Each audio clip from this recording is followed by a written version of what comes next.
Let's see, it's Tuesday, so I am day 4 post hysterectomy, which I had on Friday. So today is Tuesday. It's Tuesday morning. So I think I'm through the worst of it. By far, the worst day was Saturday, which was the day after. The day of surgery, Friday, really wasn't that bad. I had surgery starting at 2:30, and then I was home by 6. Everything went as planned during surgery, which was good. I was glad that I was able to go home the same day. Even the drive home wasn't that bad. I feel like I was still kind of drugged up from anesthesia. And rested that night, watched some TV, didn't do really much. I slept a lot that day, and it just really wasn't that bad. But then Saturday is when the gas pains really started, and when I say gas pain, I don't mean in my abdomen. I mean the unrelenting, unable to breathe through it level of pain that happens in your shoulder after you have laparoscopic surgery. It hit me on Saturday, and it was so bad. It literally feels like someone is stabbing you in the shoulder. Like for me, it was right on the right side, which apparently, according to what I've looked at, is the most common thing. Thankfully, it was only on the right side, but it was very, very extreme. There's really no amount of pain meds that are gonna touch that level of pain. So I was having trouble breathing through it. I was probably even hyperventilating a little bit. It was very, very intense. It takes a lot for me to say something's extremely painful, and that was extremely painful. And that was even on Oxycontin that day. I didn't understand at first that that's what it was, that it was from the gas. But I looked it up once I was feeling better. I was able to look it up, and apparently when the diaphragm has gas in it, it activates the phrenic nerve, which is a nerve that comes like all around our diaphragm, and it comes up and branches out into our shoulder area. So it basically activates that nerve, and it's just really, really bad, guys. The good thing is it doesn't stay with you for very long. I would say the worst of it was probably a good 15 minutes. And then it kind of eases off for a little while. It does ache and hurt, but the real stabbing part of it didn't stay with me for very long. Some of the things I was able to do, really hard, deep massage helped.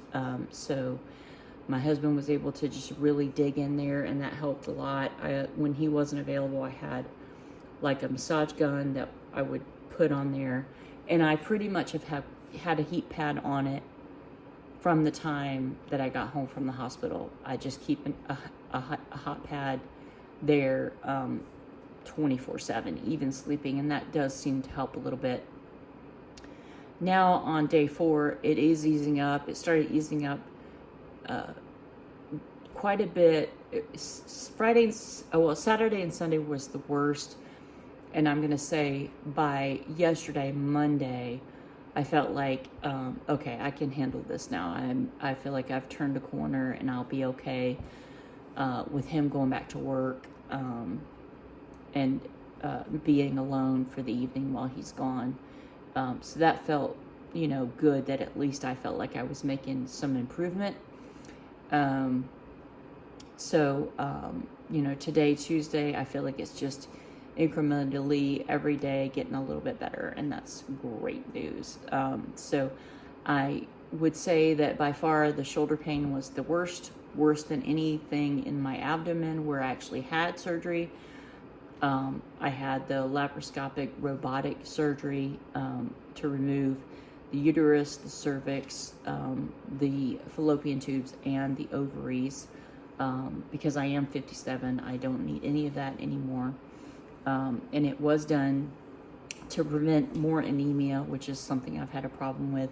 I am, even at 57, still not technically in menopause yet, regular periods that are too heavy. So menopause was nowhere in sight, and I was just ready to be done. Also needed to get the bleeding to stop so that I could have my next surgery, which is scheduled for August. So anyway, so now it's done. My second surgery of the year is done, and I will be having my third surgery of the year next month. And then let's hope no more surgeries for a while. So with the laparoscopic, it is, they say it's minimally invasive. It is still a pretty major surgery though, so you have to remember that. I think it's just that for me, I had the double mastectomy in June, or in May. And so that was only 8 weeks ago. So it's a lot to go through, 8 weeks after that surgery to go through this surgery as well. But in terms of what's worse, the mastectomy is way worse, I can tell you that. Even just 4 days in, I can tell I'm probably where I was after 5 weeks with the mastectomy. I'm already feeling, so much better. My abdomen is very tender and very sore. I would not want to leave the house yet. I would not want to go shopping or even doing anything fun. I'm not even sure I would be ready to go in the car and drive in the car yet. But being at home, mostly sleeping, that's working for me. Binge watching shows. I've watched pretty much all seasons of Shrinking at this point. And just really chilling and wading through. I will show you my incisions. They're very small. They're glued. So they're just these little areas like this. I've got some bruising. There's a total of six places where she cut me open to get the robotic arms in. And then of course the stitches in the vagina are there. So all of that, I can't even say are a huge problem for me. The shoulder does still hurt occasionally. So I think when the shoulder is better and the swelling in my abdomen goes down and everything kind of calms down, I think I'm going to be much better off. So overall, not a fun surgery, but also not the worst. And I'm just going to continue to really let my body rest and tell me what it needs every day until I'm on the mend. Thanks so much. Bye.